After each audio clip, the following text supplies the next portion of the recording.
Washington mornings on the Mall. 105.9 FM. And AM 630. WMAL.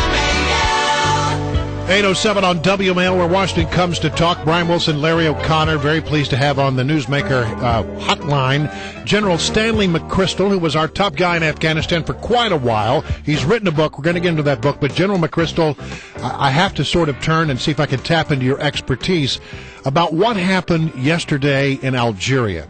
We have this natural gas plant. Americans are taken hostage by some al-Qaeda affiliates, and Americans and a lot of other people as well.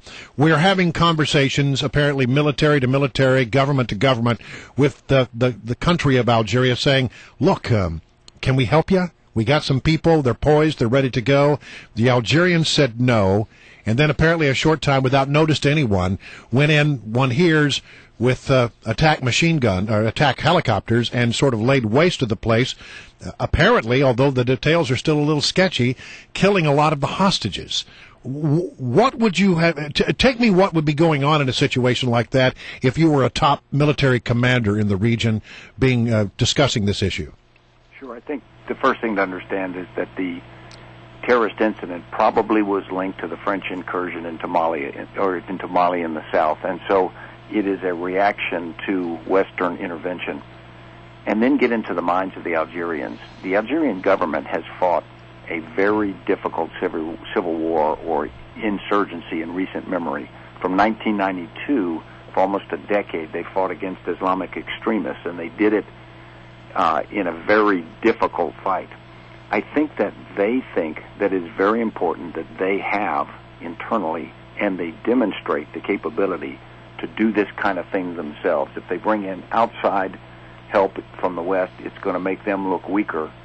And I think that they have the capacity to do it because it would encourage further terrorist incidents if it looks like they don't have the ability internally to do it. So I think it's pretty natural. And they have been effective in the past.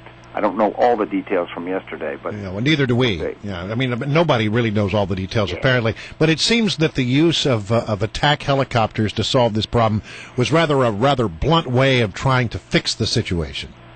I just don't know enough to opine on that. But I would say that again, the Algerians do have a lot of experience in this.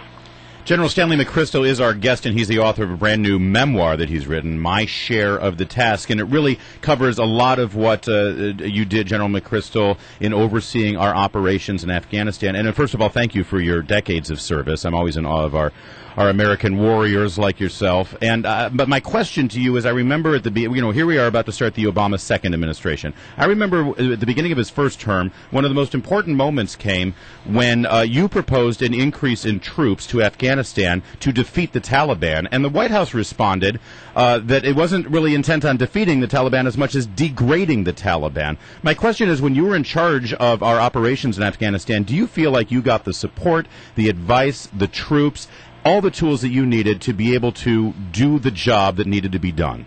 Yeah, thanks for asking. And in my book, I cover this in a lot of detail because I think it's very important.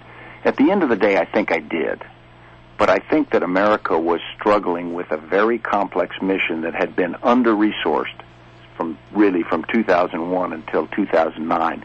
And it was trying to deal with a deteriorating situation in Afghanistan. So when I took command, I essentially was putting in front of our government a very difficult choice. And I was saying that it's getting worse, and unless we do something to reverse the momentum that the Taliban are perceived to have, we are not going to succeed. So we went through a very detailed decision-making process with the President, National Security Council. I thought it was really substantive in the kind of exchange that happens.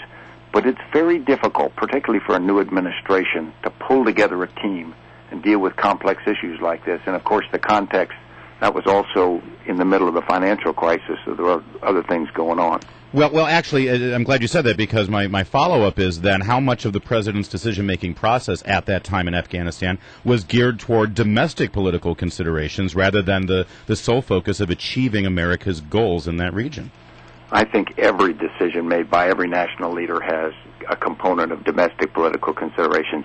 I can't judge this one, but I would almost take it for granted that it typically would.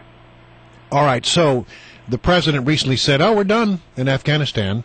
So my question is, did we accomplish what we needed to accomplish before we declared that we were done? Well, it's a great question. The answer is we have not accomplished everything that I think we should accomplish, but we have done an awful lot. David Ignatius in the Washington Post did a great summary yesterday of the progress that's been made.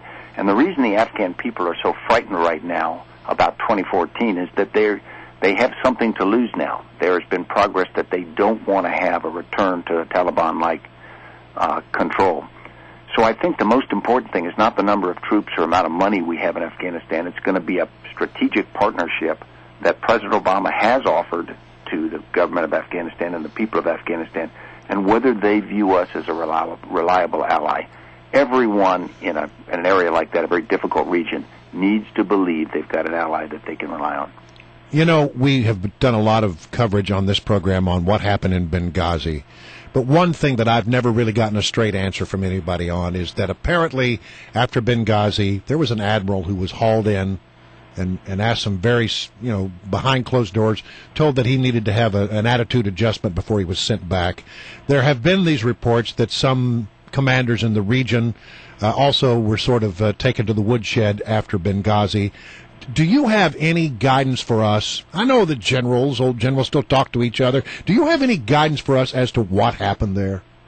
I really don't. I would say that Ambassador Chris Stevens went to Benghazi and operated from there with fairly light security.